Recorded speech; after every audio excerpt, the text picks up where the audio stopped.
Trabalho de avaliação referente ao segundo bimestre, oitavo semestre da matéria Habilidades Específicas 8. Esse trabalho é apresentado à União das Faculdades Católicas de Mato Grosso, Unifac, MT. Eu sou o acadêmico Ivanor Mioto, professora orientadora Paula Martins dos Anjos. Começaremos com a polêmica de Evangelista e Figueiredo, referente à psicologia humanista. Observou que Evangelista, 2020, escreve questionando os fundamentos filosóficos da psicologia humanista. Ela é, de fato, embasada na fenomenologia existencial. Para isso, ele descreve que a psicologia humanista surge logo após a Segunda Guerra Mundial, e em um momento em que os valores das gerações anteriores são quebrados. Para Evangelista, um dos principais nomes da psicologia humanista é Carl Rogers. Segundo o Evangelista, o modelo de Rogers se baseia na autopersonalização, abandonar-se, satisfazer os desejos sensuais, gozar, glorificar a Deus, preparar-se para a imortalidade. Ainda o autor explica que esse modelo vem de encontro com o pensamento de Maslow. Para ele, o homem deve voltar-se para dentro de si, buscando os seus valores e autorrealização. Evangelista traz mais um para ajudar a bater na psicologia humanista, o fabuloso Figueiredo, 2008, que descreveu o livro Matiz do Pensamento. Para ele, a psicologia humanista incentiva o sujeito a desfrutar dos prazeres da vida, daquilo que possui um formato artístico, ou seja, pela sua beleza ou feiura, ou pelos sentimentos que desperta os seus admiradores, como a raiva, a tristeza, a alegria e a revolta, etc. Para ele, o humanista trata a vida como um barato. Para eles, as técnicas de meditação e autorregulação não passam de uma tolice. Notou-se que, no entendimento do evangelista, os termos filosóficos da psicologia fenomenológica existencial foram contrabandeados da Europa para os Estados Unidos. Foi assimilado somente o que interessava, descontextualizando a obra filosófica. Diante deste contexto, o Evangelista, 2020, cita Heidegger, que para ele o termo Dasein foi traduzido de forma errada, pois para Heidegger a metafísica pensa o homem a partir da animalística e não pensa em direção de sua humanista.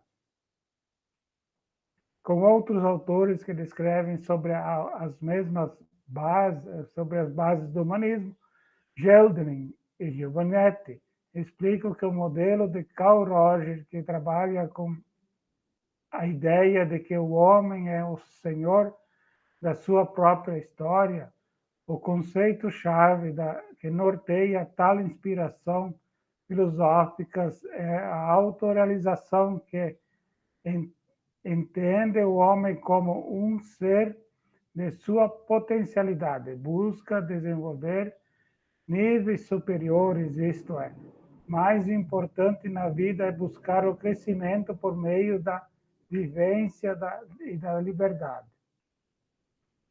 Com Gelden e Giovannetti ainda, em 2018, notou-se que os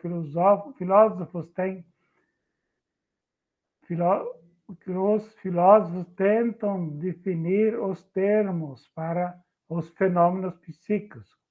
Para vós, a psicopatologia dos sintomas não tem mais lugar na prática clínica. Os novos modelos se distanciam do modelo de Wundt, pois a psicologia deve adaptar-se à compreensão das estruturas psíquicas, a partir de reflexão e não dentro de um laboratório. Ainda a psicologia deve seguir características de uma psicologia descritiva para encontrar sua essência. Gelden e Giovannetti, 2002, explicam que A primeira tradução de Dasein, da obra de Hegel, no Ser e o Tempo, o termo Daseinense tem um significado não empírico, mas ontológico.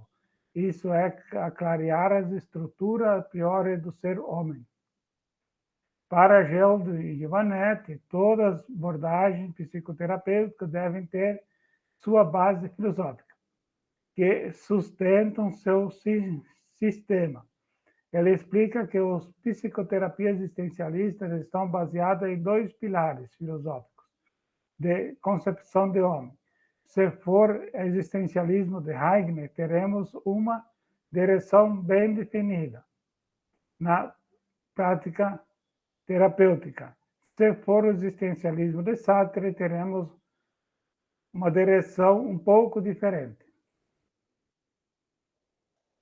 Diante destas colocações, pode-se concluir que tanto o evangelista como Figueiredo questionam os fundamentos filosóficos do modelo humanista, e Gelder e Giovanetti, 2018, explicam que cada abordagem deve seguir sua base filosófica. Por esse motivo, diante das minhas leituras, não alcanço entendimento suficiente para responder aos autores. Ainda acrescento que o evangelista questiona a base filosófica, mas não questiona muito o modelo humanista, se o modelo humanista é eficaz. Sei que a base filosófica é muito importante, porém acredito que o resultado também é essencial. A alta em psicoterapia psicodinâmica. Observou-se que a literatura não tem se dedicado muito à temática referente à alta em psicoterapia, pois é bem escasso. Ian Levinsky e Lima e Zabot, de 2008, citam Freud, que no momento da alta, o terapeuta deve estar convencido de que sanou todos os sintomas patológicos trazidos pelo paciente, ou que já tenha ensinado o paciente a lidar com suas situações inevitáveis. Para os autores, na literatura não tem um consenso de quem deve abordar o tema da alta, se é o paciente ou o terapeuta. Para os autores, o ideal é que o paciente aborde a ideia da alta. No entanto, é preciso que o terapeuta esteja convencido de que já tenha sanado todos os sintomas patológicos possíveis de serem eliminados, pois para os autores nem sempre é possível eliminar totalmente os sintomas, mas é necessário que o terapeuta ensine o paciente a lidar da melhor maneira possível com suas dificuldades. Segundo os autores, um dos melhores sinais que o terapeuta pode perceber na melhora do paciente é quando as sessões ficam mais harmônicas, fluem naturalmente, e o paciente fala: eu estava ansioso para vir na sessão. Outro indicativo da alta é quando o paciente consegue perceber suas qualidades e seus defeitos em si próprio. Conclui-se que, quando o terapeuta estiver convencido de que o paciente está apto para seguir sozinho, é chegada a hora de marcar a data da alta. É uma tarefa que deve ser feita em conjunto, terapeuta e paciente. Segundo os autores, cada paciente reage de uma maneira diferente. Uns querem marcar datas tão longas que quase não têm fim. Outros marcam viagens para evitar a despedida. Os autores explicam que se deve ir alongando as sessões e esses fatores que apareceram devem ser tratados antes do encerramento. Para os autores, esse encerramento não deve ser radical, deve ser feito um acompanhamento de pelo menos 6 em 6 meses.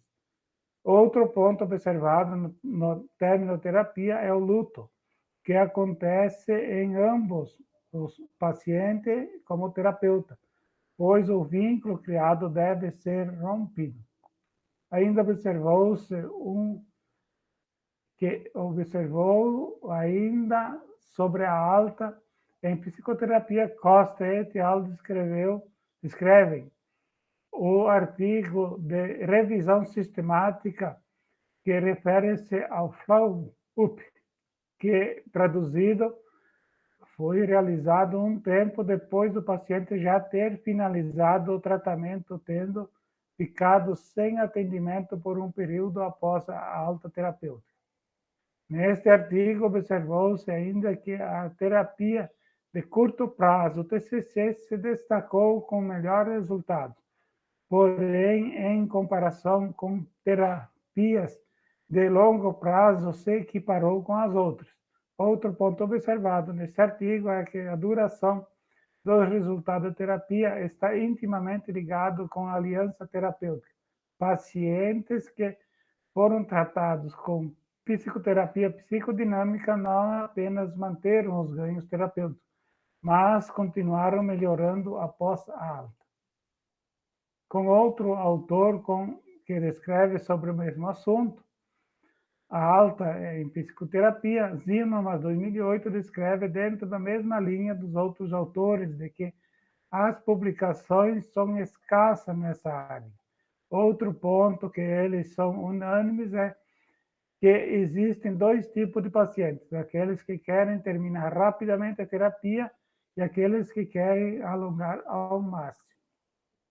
Zimmermann, 2008, não dá ênfase em quem deve abordar o tema, se é o terapeuta ou o paciente. Ele enfatiza que os pontos de que, quando o terapeuta tomar a decisão da alta, vai depender do estilo de cada terapeuta. A alta pode ser feita de uma vez, como pode ir prolongando a sessão. Só tomar o cuidado para não ultrapassar o período de 2 anos. Um ponto que os outros autores não trazem e que Zimmermann traz é o indicativo dos sonhos, quando o paciente traz sonhos em que ele está conduzindo ou construindo ou reformando uma casa. Para ele, esse é um indicativo de que o paciente está reconstruindo seu psiquismo e pode ser o indicativo da alta. Enfim, terminamos. Obrigado.